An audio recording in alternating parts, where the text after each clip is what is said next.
All right, let's jump right in.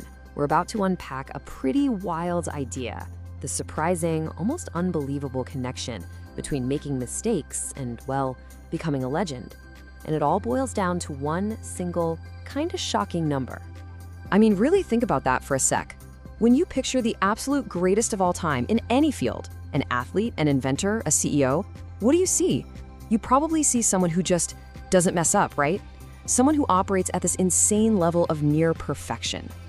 And look, that's what we all think. It's totally natural. We're pretty much taught from day one that to be the best, you've got to be flawless. But what if I told you the actual data, the hard numbers behind some of the greatest performances ever, just completely demolishes that idea? So to really get our heads around this, let's use a perfect case study, Roger Federer. Now, even if you don't follow tennis, you know that name. For decades, he was the definition of grace, of dominance, of what really looked like pure perfection on a tennis court. Get this, over his entire incredible career, Federer won a staggering 80% of all the professional matches he ever played. I mean, that is just an unbelievable level of consistency. For more than 2 decades, the man was an absolute winning machine. Okay, so that leads to the big question. To win 80% of his matches, what percentage of the individual points do you think he had to win? It's gotta be huge, right? Like 70, maybe 75%? He's a legend, after all. The actual answer? 54%. That's it. One of the greatest athletes in the history of sports built his entire legendary career by winning just 54% of the points he played. Just let that number sink in for a minute. And this, right here, is the paradox at the heart of it all. On one side, you have this legendary 80% dominance. On the other, a performance that is just barely better than a coin flip. That's the 54% paradox. World-changing success built on a foundation of winning just a tiny bit more than you lose. So, what's the real lesson here? It introduces this amazing concept of winning ugly. It means that real success, lasting success, isn't about looking perfect or never making a mistake.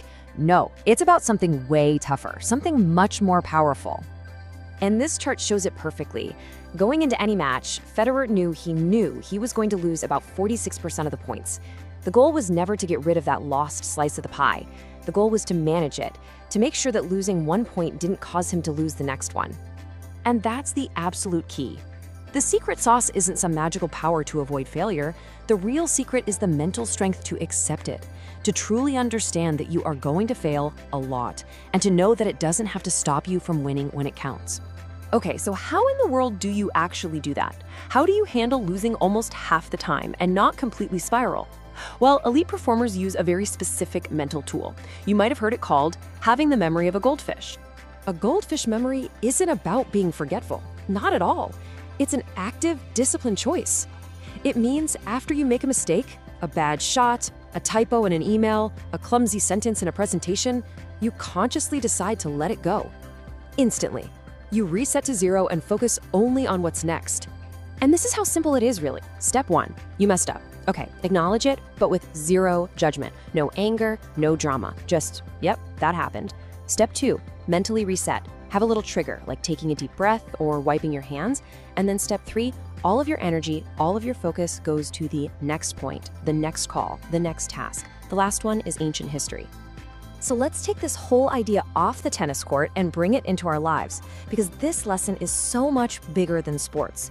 It really pulls back the curtain on who our biggest opponent actually is. And spoiler alert, it's almost never the person on the other side of the net.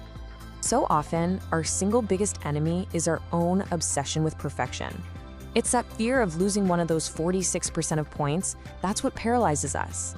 It's what stops us from launching the project, asking for the promotion, or learning that new skill. We're so terrified of not being perfect that we just don't even play the game. So I'll just leave you with this question to think about. What could you truly accomplish if you went all in on this 54% mindset?